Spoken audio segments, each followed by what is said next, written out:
Bab Anda menang undian dalam buku The Psychology of Money karya Morgan Housel menyoroti bahwa kesuksesan suatu investasi atau bisnis banyak ditentukan oleh ekor panjang, yaitu sejumlah kecil yang menjelaskan sebagian besar hasil. Ekor panjang, ujung paling jauh distribusi hasil, berpengaruh sangat besar di keuangan, di mana sejumlah kecil kejadian bisa menjelaskan sebagian besar hasil. Itu bisa sulit dihadapi, bahkan ketika kita mengerti matematikanya, bahwa seorang investor bisa lebih sering salah tapi masih untung. Artinya, kita meremehkan betapa normalnya kegagalan banyak hal. Hal itu menyebabkan kita bereaksi berlebihan terhadap kegagalan. Studio pertama Disney bangkrut. Film-filmnya berbiaya produksi sangat mahal dan pendanaannya melibatkan syarat-syarat berat. Pada pertengahan 1930-an, Disney telah memproduksi lebih dari 400 film kartun. Sebagiannya disukai penonton dan sebagian besarnya menyebabkan kerugian. Snow White and the Seven Dwarfs mengubah segalanya. Pendapatan $8 juta dari film itu dalam 6 bulan pertama jauh lebih besar daripada apapun yang pernah didapat perusahaan Disney sebelumnya. Disney Studios bertransformasi. Semua utang perusahaan dilunasi. Pegawai penting diberi bonus agar tidak pergi. Perusahaan membeli studio baru di Burbank yang masih ada sampai sekarang. Pada tahun 1938, Walt sudah memproduksi film sepanjang ratusan jam. Namun dalam bisnis, 83 menit Snow White sajalah yang penting. Apapun yang besar, menguntungkan, terkenal, atau berpengaruh adalah hasil kejadian di ekor, suatu peristiwa pencilan dengan peluang 1:1000 atau 1.000.000.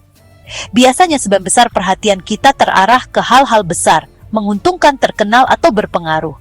Jadi, ketika sebagian besar perhatian kita tertuju ke hasil di ujung ekor, mudah saja meremehkan betapa langka dan kuatnya hasil itu. Jelas ada beberapa industri yang didorong ekor, misalnya permodalan Ventura. Jika membuat 50 investasi, satu pemodal Ventura mungkin mengharapkan separuhnya gagal, 10 lumayan sukses, dan 1 atau 2 meledak menjadi 100% hasil. Perusahaan investasi Correlation Ventures pernah menghitungnya. Dari 21.000 lebih pendanaan Ventura, dari tahun 2004 sampai tahun 2014, 65% rugi, 2,5% memberikan keuntungan 10-20 kali lipat, 1% memberi keuntungan di atas 20 kali lipat, dan 0,5%, yaitu sekitar 100 perusahaan dari 21.000 mendapat 50 kali lipat atau lebih. Itulah sumber mayoritas hasil di industri permodalan Ventura. Kita boleh jadi berpikir bahwa itulah yang membuat permodalan Ventura sangat berisiko. Siapapun yang berinvestasi di modal Ventura tahu risikonya. Sebagian besar perusahaan rintisan gagal, dan dunia hanya cukup baik bagi segelintir yang sangat sukses. Jika kita ingin hasil yang lebih aman, bisa kita prediksi, dan lebih stabil, kita bisa berinvestasi di perusahaan publik besar. Begitulah yang kita pikir. Tapi ingat, ekor mendorong segalanya.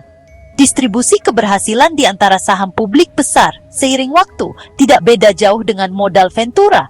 Sebagian besar perusahaan publik tidak menguntungkan, beberapa lumayan, dan segelintir menjadi pemenang besar yang menjelaskan sebagian besar hasil di bursa saham. JP Morgan Asset Management pernah mempublikasikan distribusi hasil untuk Russell 3000 Index, kumpulan perusahaan publik yang besar dan luas, sejak tahun 1980. 40% dari seluruh komponen saham Russell 3000 kehilangan setidaknya 70% nilai dan tidak pernah pulih dalam periode itu. Jadi, hampir semua hasil keseluruhan indeks itu berasal dari 7% perusahaan di dalamnya, yang performanya lebih unggul melewati setidaknya 2 kali simpangan baku. Itulah jenis hal yang kita harapkan dari modal Ventura, namun terjadinya di indeks terdiversifikasi yang membosankan. 40% perusahaan di suatu indeks biasanya gagal, namun 7% komponen yang berperforma sangat bagus sudah cukup untuk mengimbangi yang gagal. Pada tahun 2018, Amazon mendorong 6% hasil S&P 500, dan pertumbuhan Amazon hampir sepenuhnya disebabkan oleh Prime dan Amazon Web Services. yang merupakan peristiwa ekor di perusahaan yang telah mencoba ratusan produk, dari Fire Phone sampai biro perjalanan. Apple bertanggung jawab atas hampir 7% hasil indeks itu pada 2018. Dan pendorong utamanya adalah iPhone, yang di dunia produk teknologi adalah ujung-ujung ekor. Gagasan bahwa sebagian kecil hal menyebabkan sebagian besar hasil bukan hanya berlaku di perusahaan di portofolio investasi kita. Itu juga bagian penting perilaku kita sendiri sebagai investor. Definisi jenius militer menurut Napoleon adalah orang yang bisa melakukan hal biasa ketika semua di sekelilingnya jadi gila. Sama saja dengan investasi. Sebagian besar nasihat finansial adalah mengenai hari ini. Apa yang harus kita lakukan sekarang? Dan saham apa yang tampak cocok dibeli hari ini. Namun, biasanya hari ini tidak sepenting itu. Sepanjang hidup kita sebagai investor, keputusan-keputusan yang kita buat hari ini, atau besok, atau minggu depan, tidak akan berpengaruh sebesar apa yang kita lakukan pada segelintir hari, ketika semua orang lain di sekeliling kita jadi gila. Jika kita menginvestasikan $1 setiap bulan dari tahun 1900 sampai tahun 2018, tidak peduli para ahli ekonomi berteriak soal resesi yang akan datang atau pasar lesu, kita terus berinvestasi. Sampai di akhir kita akan mendapatkan $435.551. Namun, jika kita menginvestasikan $1 di bursa saham, ketika ekonomi tidak sedang resesi menjual semuanya. Kalau sedang resesi, lalu memegang uang kas dan menginvestasikan lagi semuanya ke bursa saham ketika resesi berakhir. Di akhir kita akan mendapatkan $257.386. Ada 1.428 bulan antara tahun 1900 dan 2019. Sebanyak 300 bulan di antaranya terjadi resesi. Jadi dengan tetap tenang selama 22% bulan, ketika ekonomi sedang ada dalam resesi, kita akhirnya akan mendapatkan uang hampir 3/4 kali lebih banyak. Ada pepatah lama di kalangan pilot bahwa pekerjaan mereka adalah berjam-jam bosan di sela beberapa menit yang mengerikan. Sama saja di investasi. Keberhasilan kita sebagai investor akan ditentukan oleh bagaimana kita menanggapi beberapa momen yang mengerikan, bukan bertahun-tahun yang dihabiskan dengan lancar. Definisi yang paling jenius untuk menggambarkan investasi adalah orang yang bisa melakukan hal biasa ketika semua di sekelilingnya jadi gila.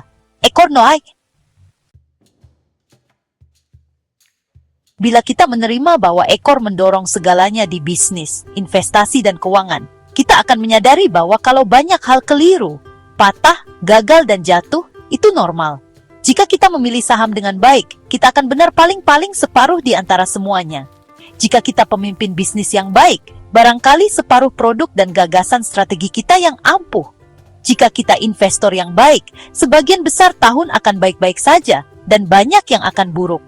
Jika kita pekerja yang baik, kita akan menemukan perusahaan yang tepat di bidang yang tepat sesudah beberapa percobaan. Itu pun jika kita cukup baik. Dalam investasi dan kewirausahaan, tidak ada yang membuat keputusan bagus terus-menerus.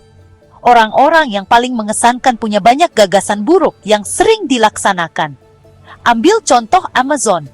CEO Jeff Bezos berkata tidak lama sudah peluncuran Fire Phone Amazon yang ujungnya buntung. Anda pikir itu kegagalan besar? Kami sedang menggarap kegagalan-kegagalan yang lebih besar sekarang. Saya tidak bercanda. Beberapa akan membuat Fire Phone tampak seperti hanya tersandung sedikit. Amazon oke-oke saja kalau kehilangan banyak uang di Fire Phone, karena itu akan diimbangi oleh sesuatu seperti Amazon Web Service yang mendapat puluhan miliar dolar. Ekor menyelamatkan. CEO Netflix Reed Hastings pernah menyatakan bahwa perusahaannya membatalkan beberapa produksi yang berbiaya besar. Dia berkata, rasio hit kami terlalu tinggi sekarang. Saya selalu mendorong tim konten. Kami harus mengambil risiko lebih banyak, harus mencoba lebih banyak hal gila, karena seharusnya jumlah yang dibatalkan akan lebih banyak lagi. Itu bukan delusi atau kegagalan bertanggung jawab, melainkan pengakuan cerdas atas cara ekor mendorong keberhasilan. Bagi setiap Amazon Prime atau Orange is the New Black, kita tahu pasti akan ada banyak proyek lain yang gagal. Sebagian alasannya itu tidak intuitif adalah karena di sebagian besar bidang kita hanya melihat produk yang selesai, bukan banyak kegagalan yang mengarah ke produk sukses di ekor. Mudah saja bagi kita mencari tahu jumlah harta Warren Buffett atau keuntungan investasi rata-rata tahunannya, atau bahkan investasinya yang terbaik dan paling diingat. Semuanya terbuka dan dibicarakan orang. Tetapi akan lebih sulit meneliti semua investasi yang telah Buffett lakukan sepanjang kariernya. Tidak ada yang membahas pilihan buruk, bisnis payah, akuisisi jelek, namun semua itu bagian besar kisah Buffett. Semuanya termasuk sisi lain hasil yang didorong ekor. Di rapat umum pemegang saham Berkshire Hathaway 2013, Warren Buffett berkata bahwa dia sudah memiliki 400-500 saham sepanjang hidupnya dan mendapat sebagian besar uang dari 10 saja. Charlie Munger melanjutkan, jika kita hilangkan beberapa investasi top Berkshire, rekam jejak jangka panjangnya jadi biasa-biasa saja. George Soros pernah berkata, bukan soal benar atau salah yang penting, melainkan berapa banyak uang yang Anda dapat kalau Anda benar, dan berapa banyak uang yang hilang kalau Anda salah. Kita bisa salah dalam setengah dari seluruh kesempatan dan masih mendapat untung. Jadi, bab Anda menang undian dalam buku The Psychology of Money karya Morgan Housel mengajarkan bahwa keberhasilan suatu bisnis atau investasi lebih banyak ditentukan oleh segelintir dari semua usaha dan percobaan. Untuk bisa berhasil, kita harus konsisten melakukan usaha dan percobaan untuk mendapatkan hasil yang didorong oleh ujung ekor, yaitu segelintir keberhasilan yang menutupi semua usaha dan percobaan yang gagal. Untuk mendapatkan buku The Psychology of Money karya Morgan Housel, klik tautan pada deskripsi video ini untuk melakukan pembelian secara online di bellbook.com. Bellbook.com adalah toko buku online yang sudah berdiri sejak tahun 2009 dan melayani pengiriman ke seluruh wilayah di Indonesia.